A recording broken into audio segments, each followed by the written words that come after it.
level, if you will. And I become happier.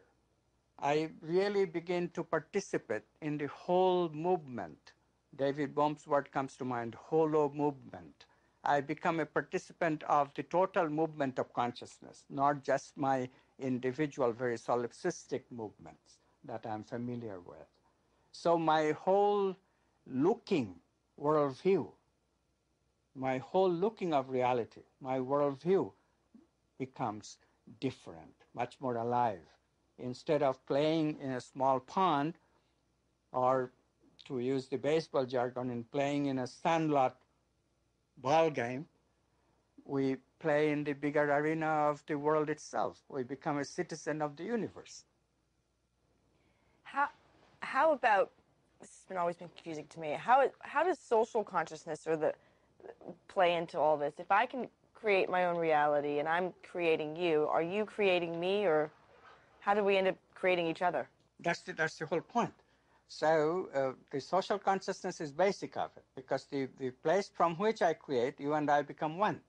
So I can look at your interest and you can look at my interest without any difficulty whatsoever, because this individual selfishness, they just disappear.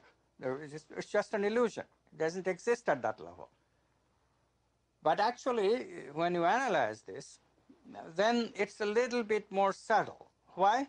Because it is still this I that does identify, this individual that does identify. This I has to prepare the groundwork for that leap to that non-ordinary state that I sometimes call the quantum self.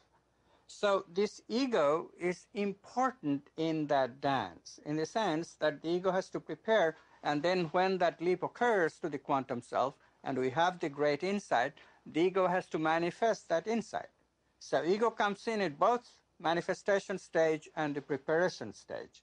And because of that, it's a dance of the ego and the quantum self both. We cannot disregard the individuality completely. This is where spiritual traditions sometimes make a mistake. They think that God is everything. Their word for quantum self is God. God is everything. There is no meaning to the individual. So they denigrate the individual movement. It is both the movement of the individual and the movement of the whole. It cannot be otherwise.